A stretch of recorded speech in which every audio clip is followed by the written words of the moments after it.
One. What's going on, CrossFit Featherweight? It is Saturday. We have arrived. It is the weekend. Thank goodness. Okay, so what we are diving into today for our Saturday workout, it's a two-parter. We are going to start off with a 14-minute AMRAP, as many rounds and reps as possible, of a 600-meter run, which people go, wait, whoa. We do 4, we do 8. 600's weird. Let me explain how that breaks down, at least for the gym environment. We know that here's us in our complex. We've got 4 buildings in our complex. CrossFit Featherweight is right here. This is our bay door. If I run out this door and around all 4 buildings and back, that's 400 meters. So I'm gonna need to add 200 meters to that. How does that work? Well, I'm gonna go out the building and around, but instead of coming right back in, what I'm gonna do is I'm gonna swing back around that first building and right back in, and that is 600 meters. So you got kind of this little like loop-de-doo thing going on. So I go out, around all 4. As I swing back in front of the gym, I'm going around that first building and then back in. That's my 600-meter run. I have not measured out the turnaround point for an out and back route yet, so this is what we'll do for Saturday. In the future, if we use this distance again, we'll figure out what that out and back is from that turnaround that we normally do for our 800. It should be simple, right? It's just taking 100 meters off of it, but I still haven't measured it out yet. So we go out, we do our 600-meter run. We do 15 GHD Sit Ups, which I will say not everyone will be doing GHD Sit Ups. Why? We only have 2 in the gym, and they're an advanced movement. If you have no experience or haven't done GHD Sit Ups before, I'm sorry, today you won't be doing them. Why? Because even in small numbers, they can make you incredibly sore. And when we look at something like exercise-induced rhabdo in the gym environment, the GHD sit-up is a really big cause of some of the cases that have happened at other CrossFit gyms or in gyms in general, because there's a huge eccentric loading phase to that movement. So while they look fun and they look cool and all that stuff, and they might feel okay when you're doing them, it is deceptive how little volume of GHD sit-ups it really takes to absolutely destroy your core. So a lot of us will be modifying these to ab mat sit-ups, but for our athletes that are ready to take on this challenge, they'll be on the GHD. And that might require doing some heats in a class or something else like that, or we might switch it while it is a different stimulus to do your hang snatch later after all of this, or to do that first before all of this. We'll just have to work around the fact that we only have 2 GHDs. So it depends on how many athletes are going to be doing GHD sit-ups in a given class. We'll figure that stuff out. So, but we'll talk about the GHD sit-up and how to do them properly. And then we're doing 10 deadlifts. And now that deadlift starts at 185 for guys and 125 for gals. Notice this little asterisk here says add 20 pounds for guys, add 10 pounds for gals each round to your deadlift. That deadlift will get progressively heavier the more rounds I get through.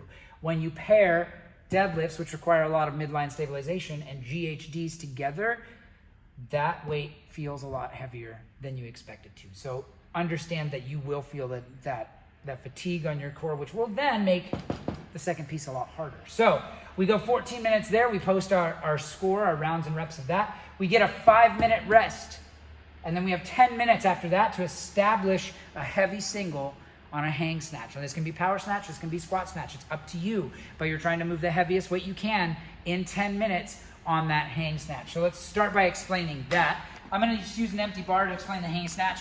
The hang snatch itself, again, wide grip on the bar, especially because it's from the hang. Make sure you establish your hook grip. So wrap that thumb over, fingers over your thumb. It's gonna be the best way to hang on to that bar.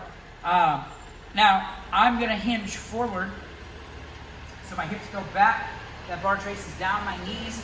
I'm gonna stop right above my knees. This is a power position for the snatch. So when we look at something like this, I like to call this first base coach, because that's where a first base coach hangs out when they're watching their players, right here. That makes it really easy to remember. If I'm thinking, okay, first base coach for a hang snatch, easy position to find, just with that barbell. I'm here. So from here, I'm just gonna think big jump and punch up. So a big jump and punch up to get under that bar. Again, that can be a power snatch. So I can just get it overhead and up, or I can do a full squat snatch and stand it back up, especially when it gets heavier. remember to think about keeping that bar nice and close. We want that bar to stay close to the body. That makes the turnover happen much more naturally, and that bar is more likely to be in a good position once I get it overhead. If I bang it with my hips and send that bar way out and around, especially when it's heavy, I could lose it forward, I could get a lot of momentum, and I can lose it backwards. So we want to make sure that bar stays nice and close to the body. Now, let's talk about our GHD sit-ups. So, I've got my GHD. Ignore the noise of the truck right out back. Hopefully you guys can hear me still. But what we're going to do in the GHD is I need to make sure that it is sized appropriately for my height. And what I ideally want is I want my butt hanging off the back side. So let me see where this is at now. I'm thinking this is way too tall for me, which it is. So I'm going to bring this forward.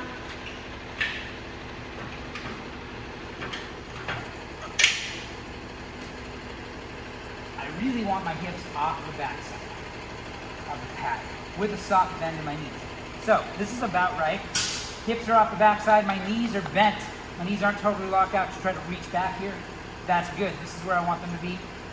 When I'm initiating the GHD, I'm going to come all the way down and I'm going to reach for the floor. What I'm not doing is relaxing and just hyperextending my back. Why? It's super hard on my low back. Now, when we talk about initiating the GHD sit-up, I want it to be a quad and hip flexor driven movement. If I don't use my legs to help assist on the way up from the floor, your psoas muscle, which attaches on the top of your femur, wraps over your hips and attaches at your low back, that starts to be the primary mover for your GHD sit-ups, and is a very easy way to piss off your psoas or injure your low back. So when we talk about this being an advanced movement, I am not going to put an athlete on a GHD doing this movement that doesn't know how to do it correctly and do it safely. Why? Because you're running the risk of something happening. And my job as a coach, or any of our coaches, know that when we're here and we're working out, yes, we want you to push yourself. Yes, we want you to do things you've never done before. Yes, we want you to progress as an athlete and be a better version of yourself, but we're not going to do that at the expense of your safety. So I need to initiate that up by squeezing my quads. And the best way to think about that is I want you to think about sending your knees towards the floor, so I get this aggressive engagement of my quads. As a coach, when I'm watching someone doing GHDs, I'm watching their knees. I'm watching that they're actively engaging those quads, and that uses that hip flexor to pull your pelvis and fling you up and over. And you can start by just going down to part way. So as I descend down, instead of going all the way down here, now I'm going to squeeze my quads, watch my knees. I'm aiming for touching at the top. So I'm going that direction, and that initiates the movement. I'm not here sitting up and just touching. If I don't see that engagement in the legs, that tells me as a coach that athlete is not doing this movement correctly. So even going all the way to the floor and touching, I'm going to initiate with my legs and touch here. So it's down, legs engage, hat comes off, and I'm starting that movement from my quads. If I'm doing it the wrong way, or if I see someone doing it the wrong way in warm-up, if a coach approaches you and says, hey, I don't think you're ready for that, don't get offended by it. It's really because we see flaws in how you're doing them, and we want to make sure that you're safe. While it seems like a harmless movement, a lot can go wrong with these. So we want to make sure that people are doing them correctly when they are doing them. So again, that drive of the knees, that initiating with your legs, super, super, super important in terms of doing these correctly and sustainably, especially when we're looking at 14 minutes. You're probably going to get through at least a handful of rounds. So you're going to be looking anywhere from like 45 to 60 plus GHD sit-ups. And let me tell you what, if we haven't done GHDs for a while, which a lot of us haven't with COVID, then don't be surprised when your core is really, really, really sore the next day. And being sore is good. Being really sore to the point where you can't function, that's what we're trying to avoid. So think about that as we go into those GHDs. And I know for those of you working out at home, you may not have a GHD sit up at home or a GHD at home to be able to do those sit ups, but use an ab mat or do regular sit ups, and we should be good. So let's go back and take a look again at the board. We'll talk through this workout one more time, just to make sure we're all on the same page. So again, starting on 14 minutes, a 600-meter run, 15 of the GHD sit-ups, 10 deadlifts, starting at 185, 125, and adding 20 pounds and 10 pounds respectively each round to your deadlift. We then rest for 5 minutes when that 14-minute time is over. 5-minute rest into 10 minutes to establish a heavy single on the hang snatch. I'm excited about this one. We're posting 2 scores, our rounds and reps for the first one, and our total weight on our heaviest single for that 10-minute hang snatch. So it is Saturday, guys. What a way to kick off the weekend so we can justify our maybe not so good decisions, depending on how your nutrition is and what your Saturday night plans are. So let's do it right. Let's have a good time. Can't wait to get after it with you guys. With that, wow, that seems redundant, but let's get after it.